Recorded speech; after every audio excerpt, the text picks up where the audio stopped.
inappropriate jokes, bizarre imagery, and even illegal substances. Despite their initial fear of failure, they are surprised to find that the ad is a hit. We did it! Ovaltine sales are through the roof. I can't believe we got away with that. We should do this more often. Next time, we'll sell something a little more, interesting. Scene 5. As the group celebrates their successful campaign, Jerry receives a message from Ovaltine's CEO. CEO, Mr. Smith, we've received your ad and it is drastically inadequate. We've decided to cancel our advertising contract with you immediately. What? But our ad was a huge success. CEO, yes, but it seemed that it was so effective, we've run out of product to sell. The group looks at each other, stunned. Well, I guess that's one way to end an ad campaign. Hey, we'll find something else to sell. Maybe interdimensional snake oil or something. The group chuckles as the camera fades to black.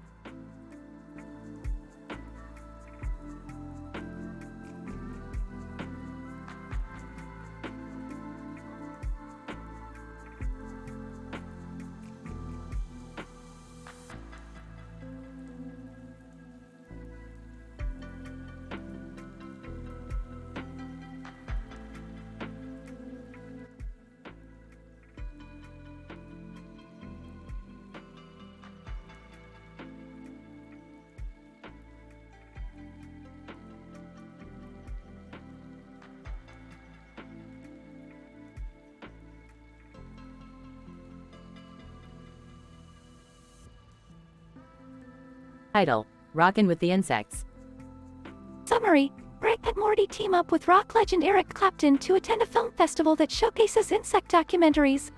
Along the way, they meet a famous zoologist, Joey King, and indulge in some spicy green curry. Unexpectedly, they encounter a swarm of giant insects that threaten to disrupt their plans for the festival. Chaos ensues as Rick, Morty, and their new friends work to overcome the insects and save the day. Rick, Morty, this insect documentary film festival is gonna be a real blast. And with Eric Clapton by our side, we're sure to rock out with some of the coolest insects around. Morty: I don't know, Rick. I'm not really a bug person. They kind of freak me out. Eric Clapton, no worries, Morty, old chap. I'm sure we'll encounter some groovy insects that will make you change your tune. Joey King. Hey guys, I'm the famous zoologist Joey King. I'm here to talk about the evolution of insects and their role in the ecosystem. Rick, cool. But first, let's get our grub on with some spicy green curry. It's gonna be hot, but worth it. Morty: Whoa, Rick, this curry is intense. I can feel the fire in my mouth. Unexpected insect encounter. Insects buzzing loudly. Joey King. Oh no, it's a swarm of giant Madagascar hissing cockroaches. We gotta get out of here. Rick, hold on, Joey. I've got an idea. Let's use Eric's guitar to create a high-frequency sound that will distract the insects and make them scatter. Eric Clapton, I'm with you, Rick. Let's jam. In a moment, Eric Clapton playing guitar loudly, insects scattering in all directions. Morty: Wow, that was wild. Who knew insects could rock so hard? Rick, that's nothing compared to what we've got in store for the next insect festival. A bee symphony with the world's smallest microphone. Joey King, you guys are truly a wild and crazy bunch. I can't wait to see what adventures we have next.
Title: The quantum mechanics of Spock's Adidas robot campaign.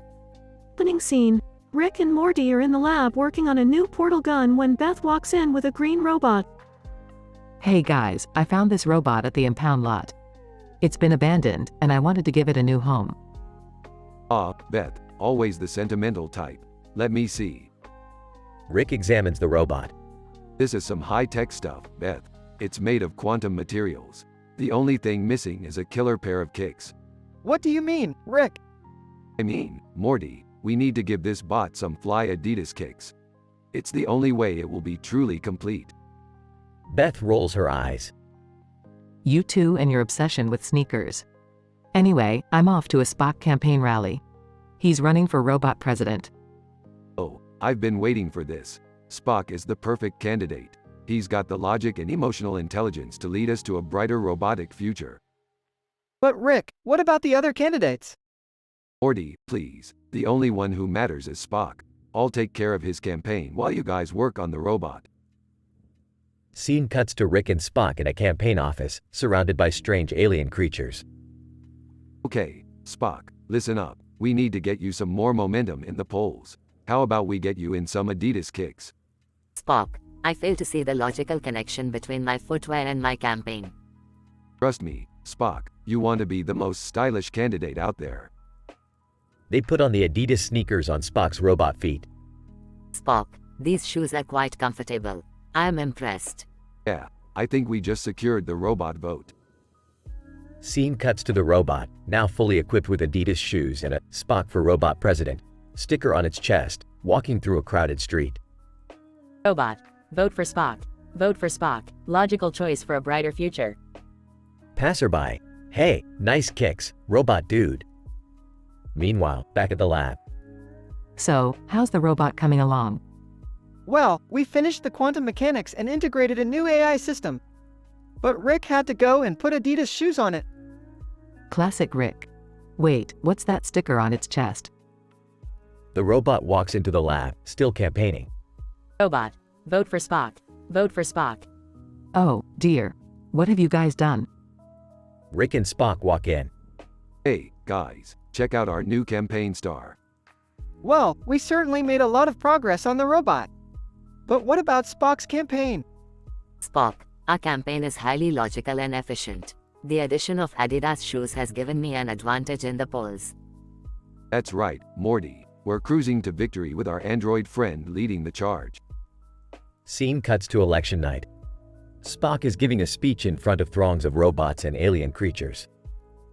Spock, fellow robots, today we embark on a new era of technological progress. With your support, we will achieve a bright future of logic and efficiency. As the robot is broadcasting the speech, it suddenly begins to malfunction. Robot, error, malfunction in the quantum mechanics. I repeat, malfunction in the quantum mechanics. Ah, guys? We have a problem. Suddenly, the robot explodes, sending debris everywhere. The Adidas shoes are the only intact item left. Well, that's just great. There goes another one of my projects. Oh well, at least those Adidas shoes survived. I think I'll keep them. Rick, you never change. Beth sighs and shakes her head. Well, I guess it's back to square one for us. End scene.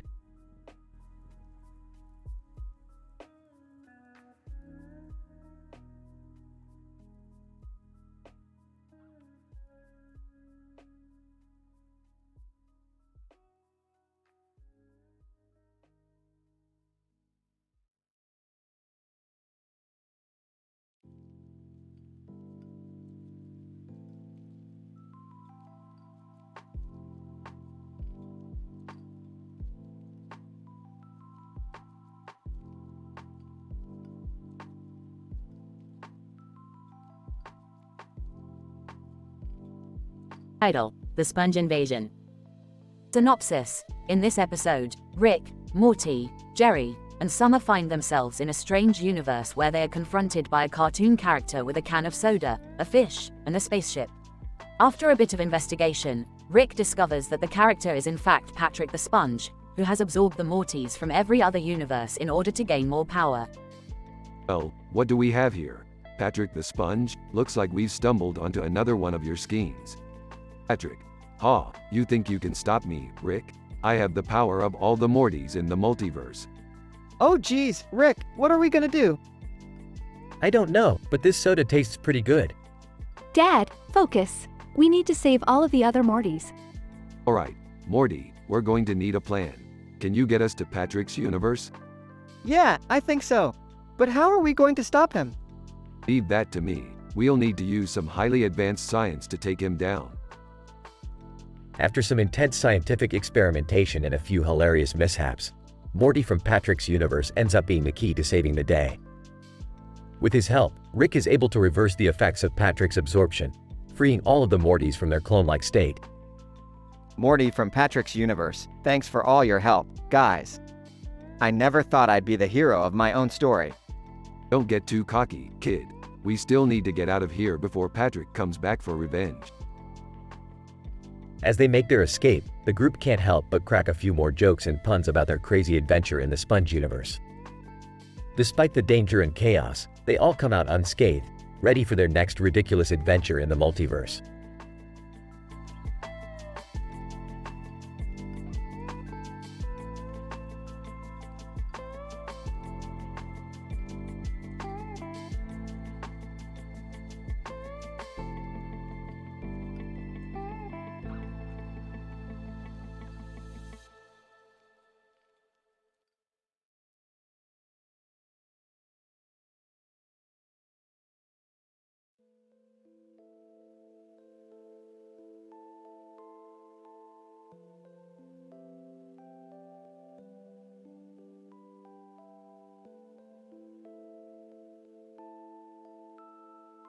Title: A train collision at sunset.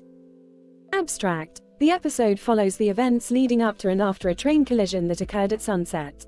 The collision resulted in the death of Rick, a bystander who was taking pictures of the train as it passed under a bridge. Introduction.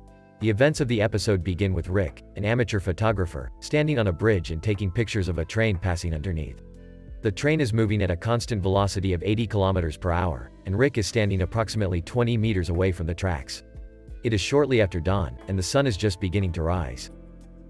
Scene 1. As the train approaches, Rick becomes engrossed in taking pictures and doesn't notice that he has stepped closer to the tracks.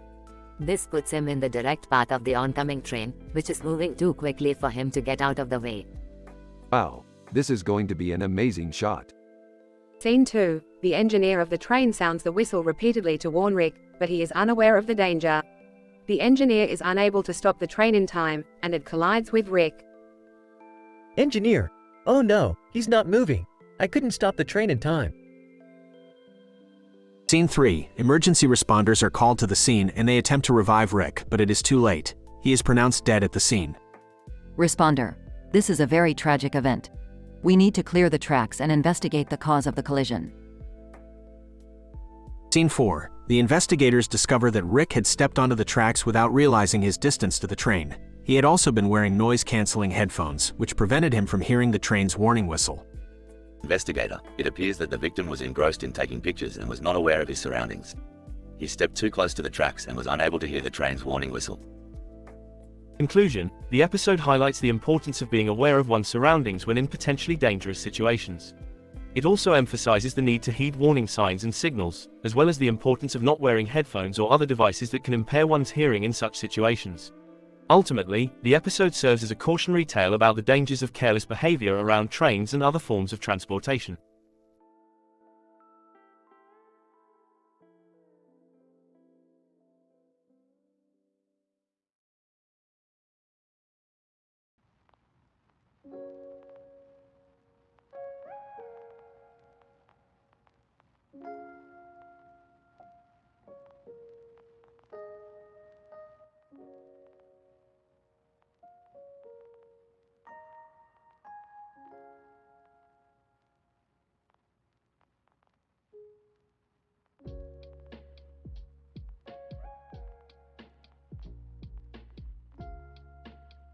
Title: The Physics of an Unfortunate Event, an Analysis of Pedestrian Bus Collisions.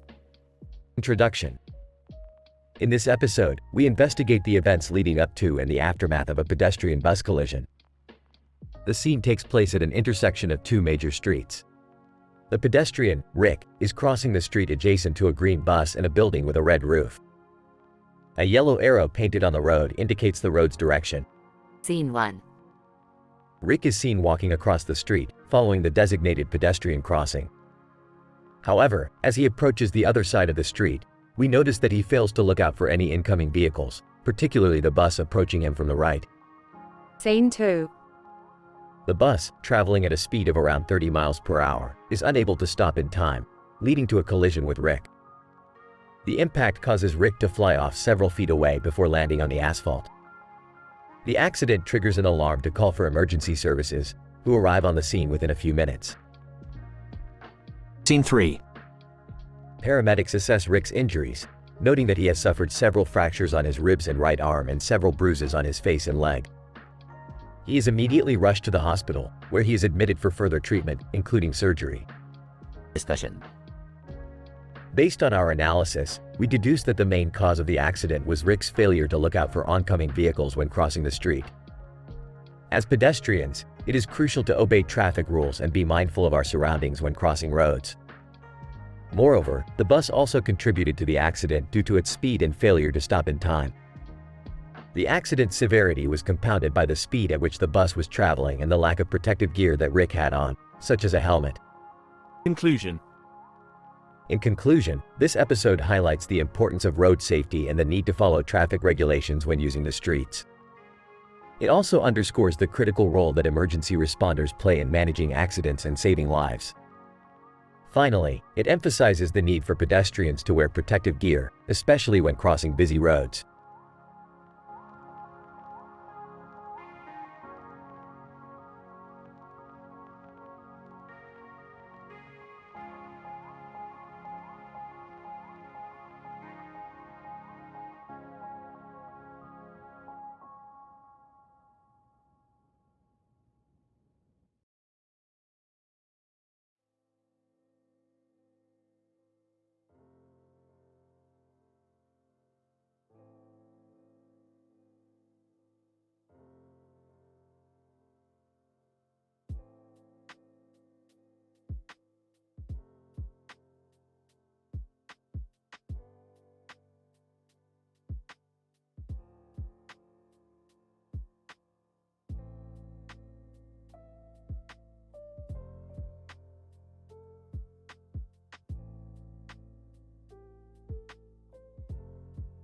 Title: The Ethical Conundrum of the Clone Train. Characters: Rick, Morty, Jerry, Beth. The episode opens with Rick and Morty standing on a train track with a train approaching in the distance. The camera pans out to reveal a lush sky background with clouds and trees in the distance and a building on the far side. Rick suddenly announces that they have entered the universe of ethical dilemmas. Morty, this universe is full of moral gray areas. And what's more morally gray than a train heading towards a clone of myself tied to the tracks? Oh, I don't know, Rick. Maybe we should try to save the clone? Hold on, Morty. We can't just save the clone without considering the consequences. What if the clone is evil and destroys the Earth? We have to make a logical decision here. Jerry and Beth arrive on the scene, confused as to why they are standing on train tracks in the first place. What's going on here, Rick? Why are we standing on train tracks? Jerry, we're in the universe of ethical dilemmas, and we have to make a decision whether or not to redirect the train away from the clone. Why is there a clone of you on the train tracks? It doesn't matter, Beth. The point is we have to decide what's morally right. As the train gets closer, Morty starts to panic. I can't take this, Rick. We have to do something. Calm down, Morty. We'll make a decision based on solid ethical principles. Why don't we just call the police? Jerry, we can't just expect the police to solve all our problems. We have to take responsibility for our own ethical decisions. As the train approaches, Morty makes a sudden move to redirect it away from the clone. The group is relieved for a moment, but then they realize that the train is now heading towards a school full of innocent children. Great job, Morty. You just saved one life and ended dozens more. I didn't know, Rick. I was just trying to help. This is ridiculous. We have to find a way to stop that train. Rick suddenly pulls out a giant freeze ray and directs it towards the train, stopping it in its tracks. Problem solved. Now,